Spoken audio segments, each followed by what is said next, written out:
सोमवार व्रत कथा। देवों के देव महादेव बहुत ही भोले माने जाते हैं, इसलिए उनका एक नाम भोलेनाथ भी है। पौराणिक मान्यता के अनुसार भगवान शंकर को प्रसन्न करने के लिए किसी भी खास तरह के विशेष पूजन की आवश्यकता नहीं होती, क्योंकि कहा जाता है कि वह तो भोले हैं और भक्त के मन से की गई क्षणिक मात्र की भक्ति से ही वे प्रसन्न हो जाते हैं। अब सुनिए सोमवार व्रत की कथा को पूरा सुने और कमेंट बॉक्स में भोलेनाथ की जय जरूर लिखें। एक बार किसी नगर में एक साहूकार था।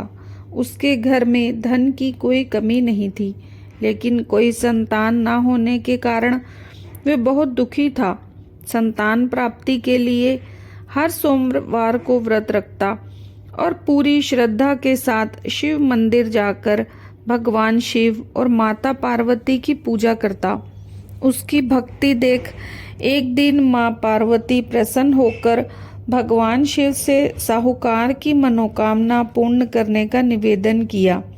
पार्वती जी के आग्रह पर भगवान शिव ने कहा, हे पार्वती, इस संसार में हर प्राणी को उसके कर्मों का फल मिलता है और जिसके भाग्य में जो हो वो उसे भोगना ही पड़ता है। लेकिन पार्वती जी ने साहूकार की भक्ति देख उसकी मनोकामना पूर्ण करने की इच्छा व्यक्त की। माता पार्वती के आग्रह पर शिवजी ने साहूकार को पुत्र प्राप्ति का वरदान तो दिया, लेकिन उन्होंने बताया कि ये बालक 12 वर्ष तक ही जीवित रहेगा। माँ पार्वती और भगवान शिव की बातचीत को साहूकार सुन रहा था, इसीलिए उसे ना तो इस बात की खुशी हुई और ना ही दुख। वह पहले की भांति शिवजी की पूजा करता रहा। कुछ समय बाद साहूकार की पत्नी ने एक पुत्र को जन्म दिया। जब वह बालक 11 वर्ष का हुआ तो उसे पढ़ने के लिए काशी भेज दिया गया। साहूकार ने पुत्र के मामा को बुलाकर उसे बहुत सारा धन देते हुए कहा कि तुम इस बालक को काशी विद्या प्राप्ति के लिए ले जाओ। तुम लोग रास्ते में यज्ञ कराते जाना और ब्राह्मणों को भोजन दक्षिणा आदि देना। दोनों मामा भांजे यज्ञ कराते, ब्राह्मणों को दान दक्षिणा देते काशी नगरी निकल पड़े। इस दौरान रात में एक नगर पड़ा, जहां नगर के राजा की कन्या का विवाह था। लेकिन जिस राजकुमार से उसका विवाह होने वाला था वह एक आंख से काना था।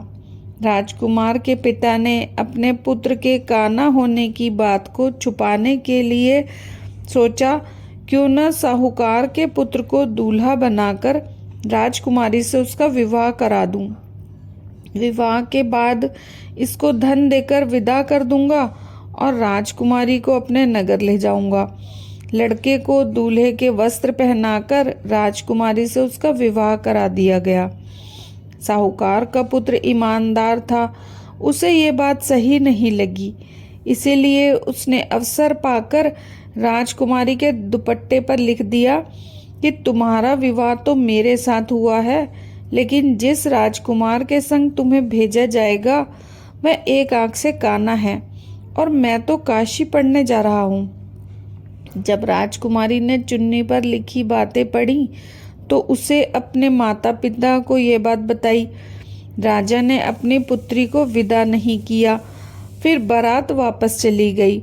दूसरी ओर साहूकार का लड़का और उसका मामा काशी पहुंचे और वहां जाकर उन्होंने यज्ञ किया।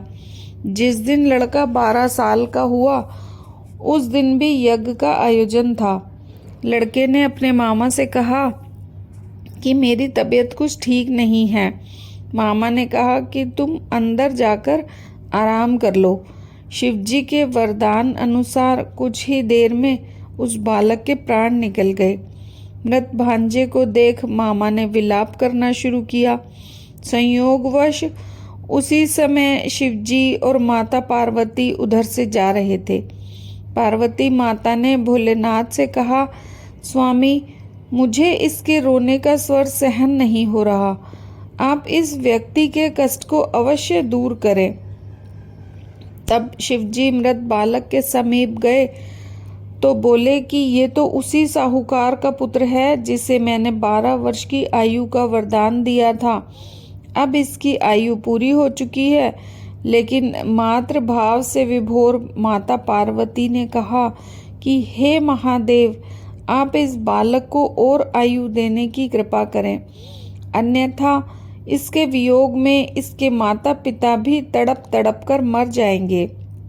माँ पार्वती के पुनः आग्रह पर भगवान शिव ने उस लड़के को जीवित होने का वरदान दिया। शिव जी की कृपा से वह लड़का जीवित हो गया।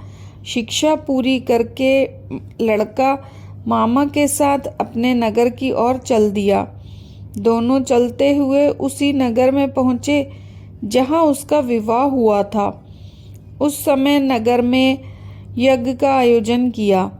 उस लड़के के ससुर ने उसे पहचान लिया और महल में ले जाकर उसकी खातिरदारी की और अपनी पुत्री को विदा किया। इधर साहूकार की पत्नी भूखे प्यासे रहकर बेटे की प्रतीक्षा कर रहे थे। उन्होंने प्रण रखा कि यदि उन्हें अपने बेटे की मृत्यु का समाचार मिला तो वह भी प्राण त्याग देंगे। परंतु बेटे के जीवित होने का समाचार पाकर वे बेहद प्रसन्न हुए। उसी रात भगवान शिव ने साहूकार को स्वप्न में आकर कहा, हे श्रेष्ठी, मैंने तेरे सोमवार के व्रत करने और व्रत कथा सुनने से प्रसन्न होकर तेरे पुत्र को लंबी आयु प्रदान की है। इस प्रकार जो कोई सोमवार का व्रत करता है या कथा सुनता और पढ़ता है या किसी को सुनाता है, उसके सभी दुख दूर होते हैं और सभी मनोकामनाएं पूर्ण होती हैं। भोलेनाथ की जय।